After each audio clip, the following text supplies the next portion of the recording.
Erik Alfred Leslie Satie was born in 1866 in Honfleur, France, the first child of his father, Alfred Satie, a shipping broker, and British mother Jane Leslie. In 1872, after the Franco-Prussian War, when Satie was just 6 years old, his father Alfred sold the business and the family picked up and moved to Paris, where his father set up as a music publisher. The same year, Satie's mother Jane sadly passed away from an unexplained drowning, which was very tragic, and set in motion for Satie and his brother to be sent back to their birth town, Honfleur, to be brought up by their father's parents, their grandparents.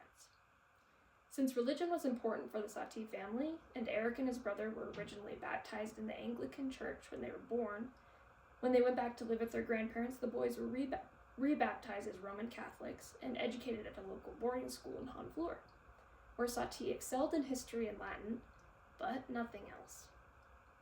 In 1874, Satie began taking music lessons with the local organist, Gustave Vinot, which stimulated Satie's love of old church music and Gregorian chant in particular. Because Satie excelled in history and Latin in his early boarding school years, this may suggest that his love of learning about religion and medieval music would naturally occur and expand his interest in these subjects, becoming recurring styles in his future music compositions. In 1878, Satie's grandmother passed away, and the two boys returned to Paris to be informally educated by their father. Satie did not attend school, but his father took him to lectures at the College of France and had a tutor teach him Latin and Greek.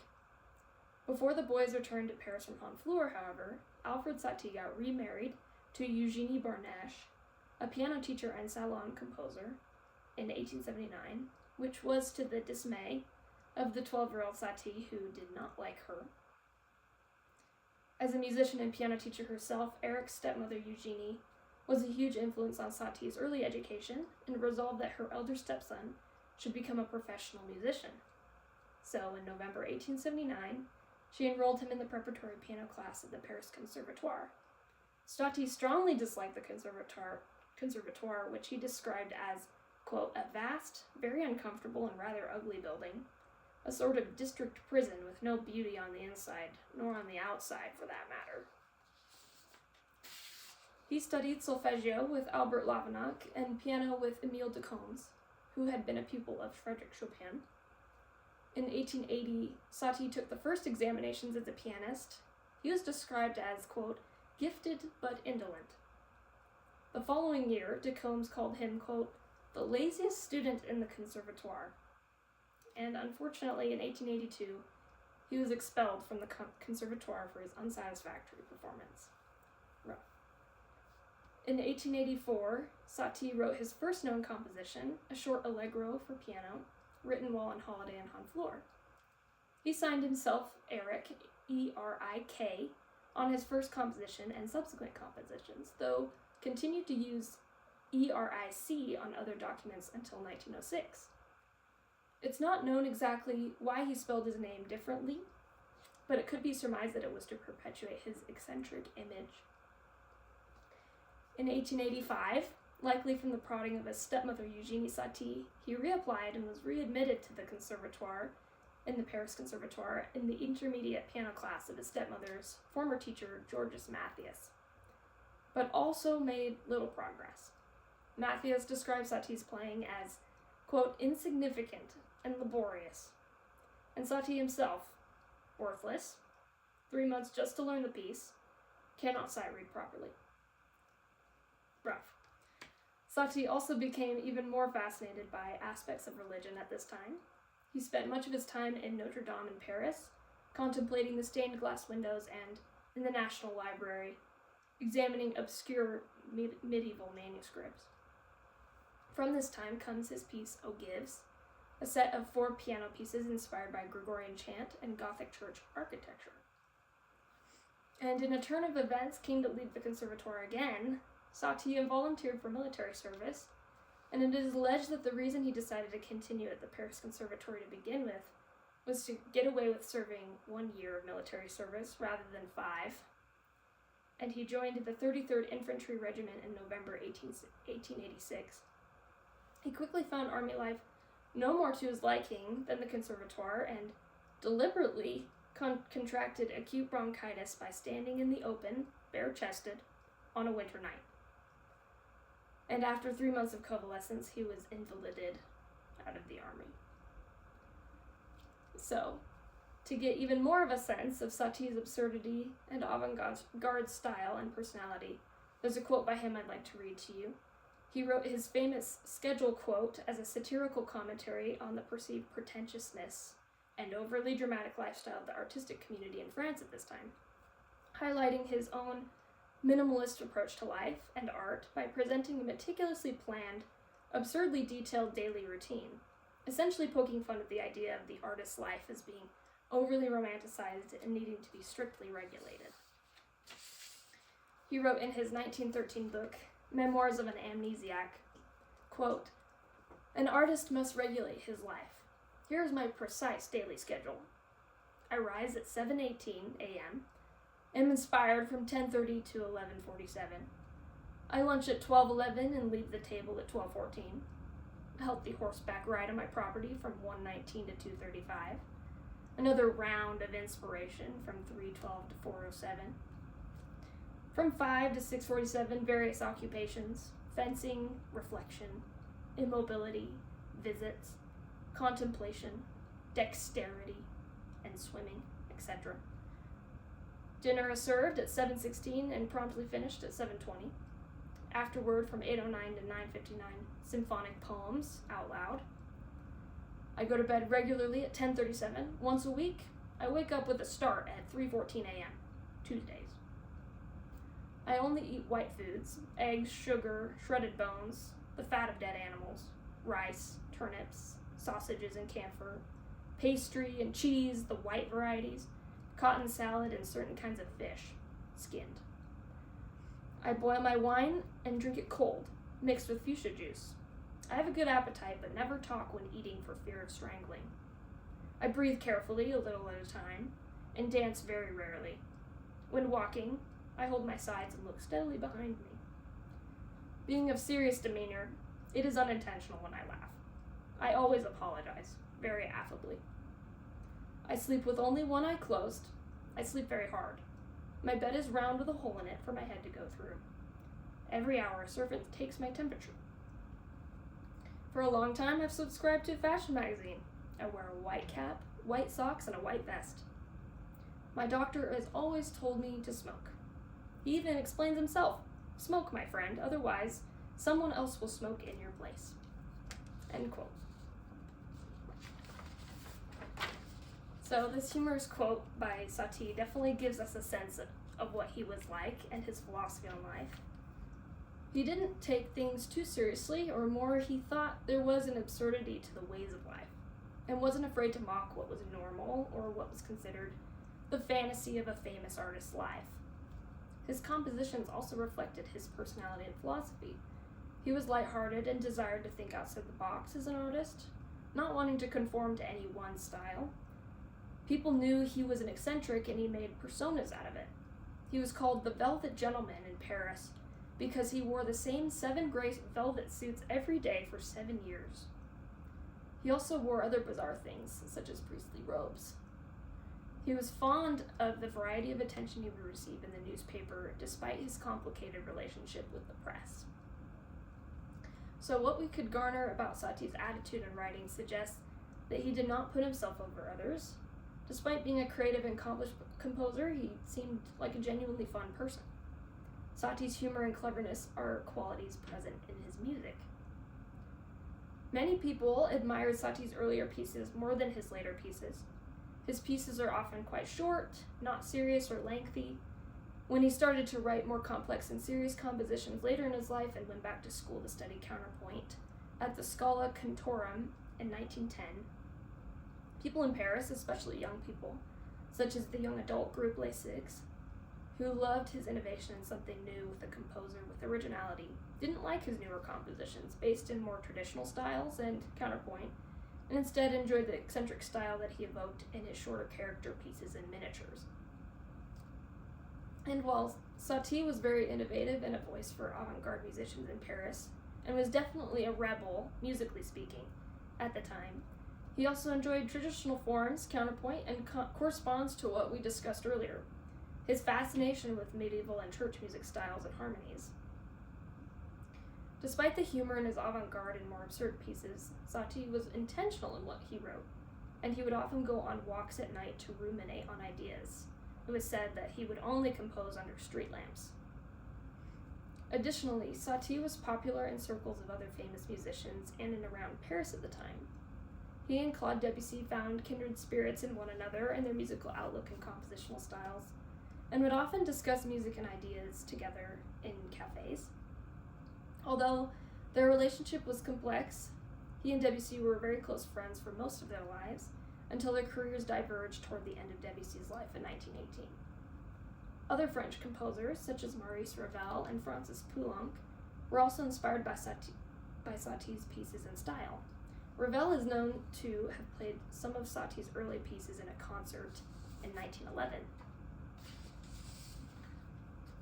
Later, John Cage would also be influenced by Satie's avant-garde and experimental compositions in the 50s and 60s, which ignited Satie's gradual revival to the present day after his hiatus of popularity after his death. So now that we know more about Satie, for the last half of my presentation, I'll cover aspects of Satie's two sets of miniatures, sketches and aspirations of a big wooden dummy, and dried embryos, which are titles translated from French to English. Both were composed in 1913. I'll explain how these pieces are wonderful additions to the piano performance and pedagogy repertory.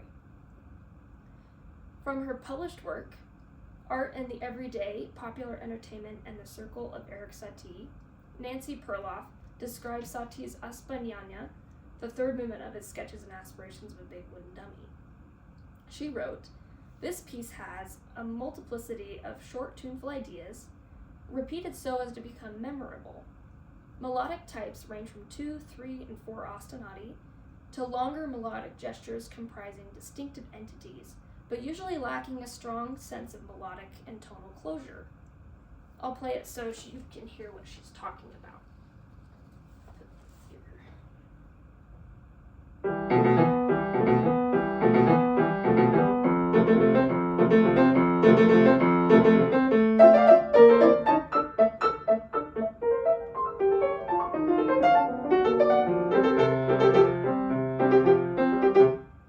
So, as you can hear even on that first page of the piece, Satie features two sets of driving rhythmic ostinatos at the beginning of the piece and the two first lines of the piece, repeated 4 times each, and a lyrical and short idea. Perloff's observations on Satie's Aspirations highlight a common theme I noticed between each of the movements of the sets, and support an important point I will emphasize as we cover these pieces. These miniature sets that Satie wrote are fantastic in developing memory and recollection, and developing various technical abilities. I loved learning and playing these pieces because they are unlike anything I've ever played or heard before. They're each unique and interesting in their juxtaposed phrases and structure, as well as their reminiscence to traditional forms, even though often Satie liked to experiment with formal structures. For example, in the first movement of Sketches and Aspirations, called Tyrolean Turk, or Turkish yodeling as it translates to, has an ABA form.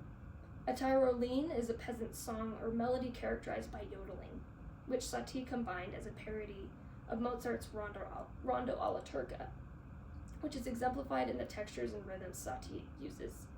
All well, his style creates a much more avant-garde and erratic version than Mozart for sure. Play a little bit of that.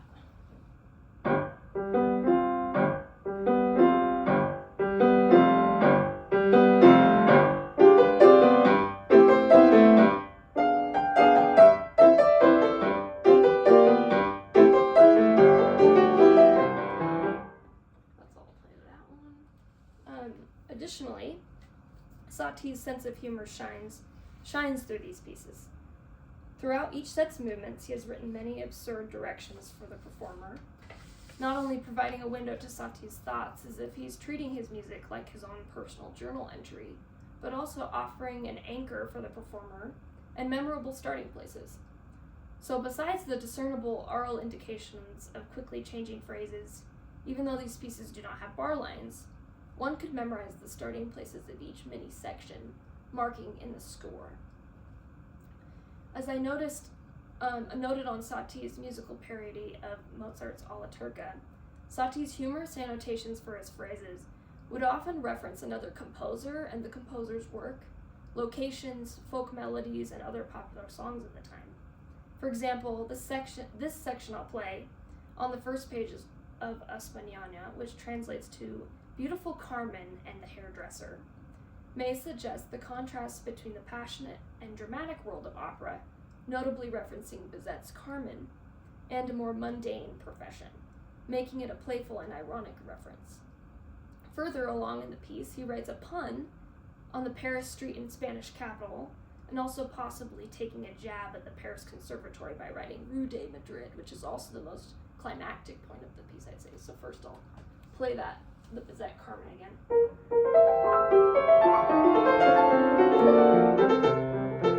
And then the Rue de Madrid phrase goes,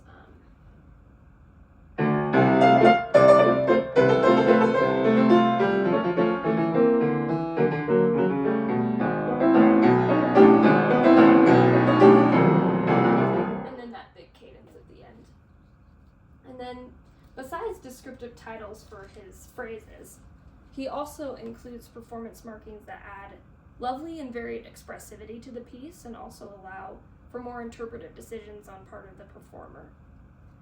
What I'll play here, Satie marked retenir, which translates to retain, to hold or restrain. When I play this, not only does the diminuendo indicate that the phrase gets softer, but also slow down or restrain the phrase before returning to a mouvement or a tempo. So that one goes.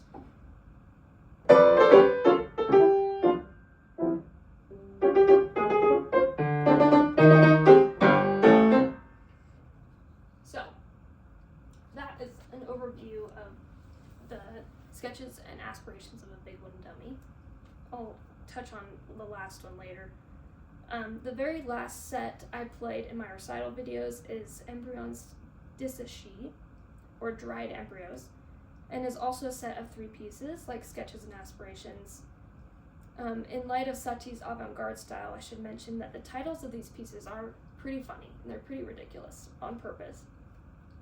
Each piece in Embryons desséchés focuses on a different class of crustacean. A pseudo-scientific preface precedes each piece, introducing the creatures with their scientific name. I'll read you the introduction to Holothurii, which is the first one. So it says, the ignorant sea cucumber, he climbs on stones and rocks. Like the cat, this marine animal purrs. Moreover, it spins a dripping silk. Light seems to bother it. I observed a Holothurian in the Bay of St. Malo. And so, in this piece, he tells a wonderful story, which I've interpreted in my own way, but also can be interpreted in other ways as well. So the sea cucumber begins on his morning outing. It's raining, the sun is shining, it's behind the clouds, which is what they like. And he says, it's quite cold. Good. And it has a little purr here. What a pretty rock, he says. And when I was doing some reading, this annotation suggests that Satie is referencing the popular music hall song, My Rock from St. Malo.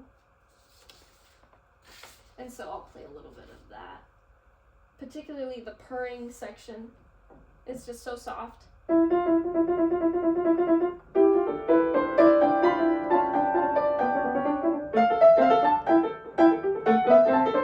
But it's especially noticeable, that little purr that he marks in the score. And then the morning outing, like he's just going on his merry way. So when I get to the B section of this piece, he directs that you must play this section like a nightingale with a toothache, which may represent the paradox of a nightingale known for its singing, trying to sing with a toothache. With how the music sounds, though, I have also interpreted it as a nightingale trying to swoop down and catch the sea cucumber on the shore in our story. So it goes like this.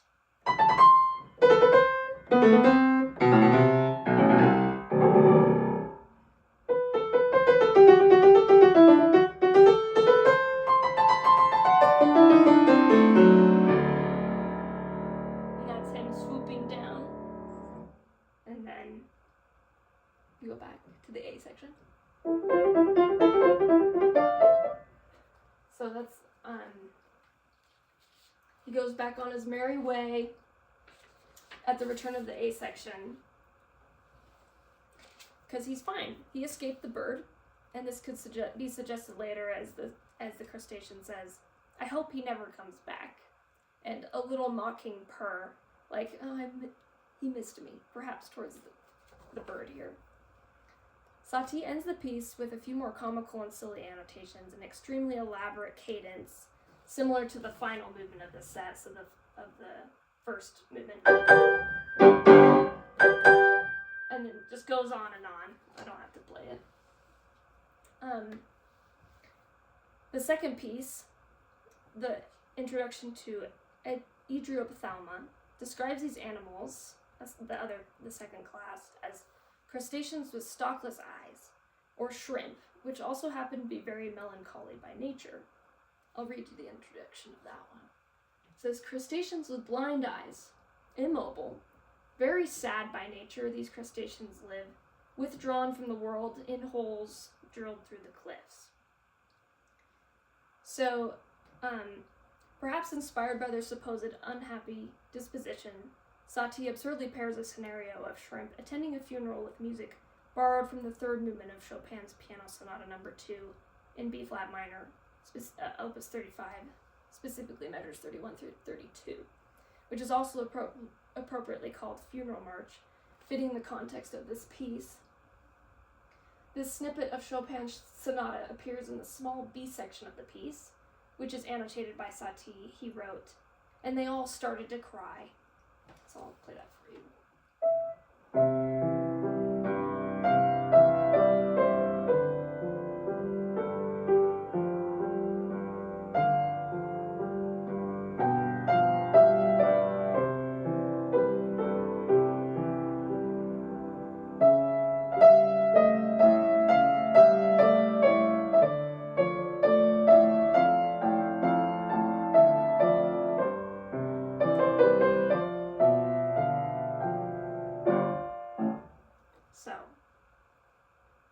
This piece, he plays that part of the quotation with very dramatic, and it's supposed to be satirical, and then he returns back to the A section with more dramatic and chordal, the deep bass octaves.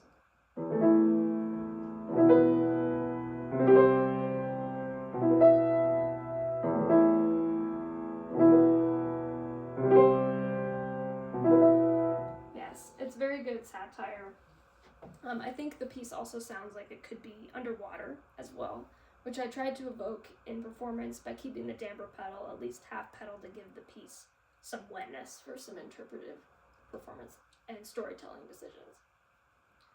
And these are things you could tell a student, and you can describe these stories to them and help them understand, like, this is going to help you interpret the piece, for sure. So the last piece of the Dried Embryos set, I think, is the most fun to play and also has interesting aspects I want to note. Not only does Satie include high register phrases that sound like sea creatures or the legs of a crab specifically. He plays.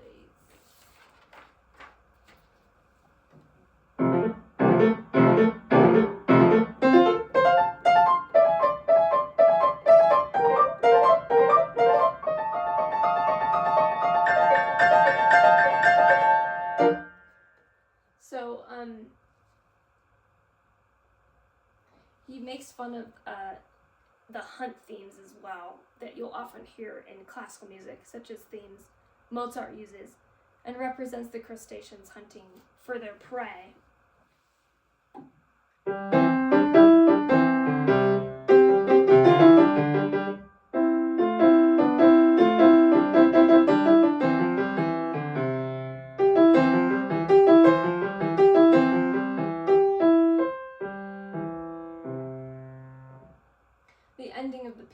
also supposed to make fun of traditional cadences when he does the massive, and the cadences in pretty much all just F major. I'm not going to play it because it's just ridiculous, but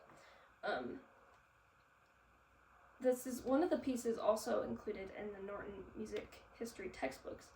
And I think this piece alone, if you were to give a presentation on Satie, I gave one before and used this piece as an example, it does a great job of encapsulating his style. And finally, to note, these are great pieces for anybody to learn. While they may be somewhat challenging for an amateur, these are pieces that could be used to teach young, skillful pianists, as well as pieces that could easily be added to a concert program and played by any collegiate level pianist or after college, as they're short, easier to memorize with their short melodic ideas, have easily divisible sections, and the unique and unexpected sounds in the melodies and harmonies and their lack of closure provides an aural indicator. I believe Satie's music should be taken seriously in the piano repertoire and is music that could be used for all ages at any skill level. A skillful young pianist could perform these pieces and would be a fun addition, would be good to play for anything to compete with or things like that, and use later in a collegiate recital, or even faculty could also use this music or have a concert dedicated to Satie. It would be really interesting. And I think because of his reputation as a jokester and absurd styles of music, perhaps some circles would not take his music seriously. On the contrary, he took his art very seriously, and even if many of his compositions contain musical jokes or have humorous titles, the effort he put into his work was always sincere. He used satire as a means of distancing himself from musical styles or from borrowed material, but he was also capable of writing exceptional pastiche. So as I've told a bit of Satie's story in my presentation, and we've learned a little bit more about him and his music, it's apparent that his music is not only enjoyable, but very intentional in its message and construction. Pedagogically speaking, they're not only pieces that can test performance memory in their unconventional construction, but the texture and basal layer of each piece follows a pattern, such as the light texture of the first dried embryos piece in the A section, or the ostinato-like rhythms in the España, which is consistent throughout the entire piece, and offers a sort of anchor for the pianist's mind as they play, where one must be actively thinking ahead to the next section and be able to hear what comes next as they perform. I would argue that these pieces, it's very easy to have them memorized, but also hear exactly what comes next and be able to play it and not be worried about it. With some classical pieces, that could be the case. Some pieces are deceptively tricky. This one's in particular, even with practicing long hours, it takes some time to get right. It would certainly be a challenge to work with a student on. For example, the first movement of dried embryos I just showed you. It takes time to develop that dexterity and accuracy in the left hand in these quick moving sections, but it's a great exercise for your hands. And it's reminiscent of the texture in Ravel's Prelude in Les Tombeaux de Couperin. And additionally, if we look at other textures throughout these movements, many different techniques must be applied. It would be a fantastic opportunity to teach new concepts or develop technical ability. For example, besides the first movement of the dried embryos, the second movement of the piece with the crustacean funeral features an opportunity to develop rolled chords, fingering, and octave stretching. The Sketches and Aspirations set also features an opportunity to develop octave dexterity, chord inversions, and fitting more unusual harmonic combinations in the hands, such as in the second movement of Sketches and Aspirations. Features dissonant harmonies intertwining with major thirds and augmented chords, which I'll play a little bit.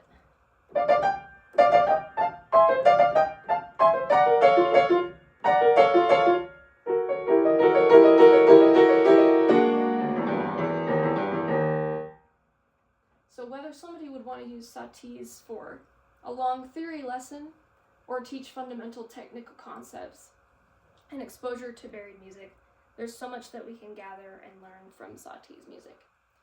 And that is the end of my presentation. Thank you for listening, and thank you for listening to my recital as well. Really appreciate this opportunity, and I'll see you next time.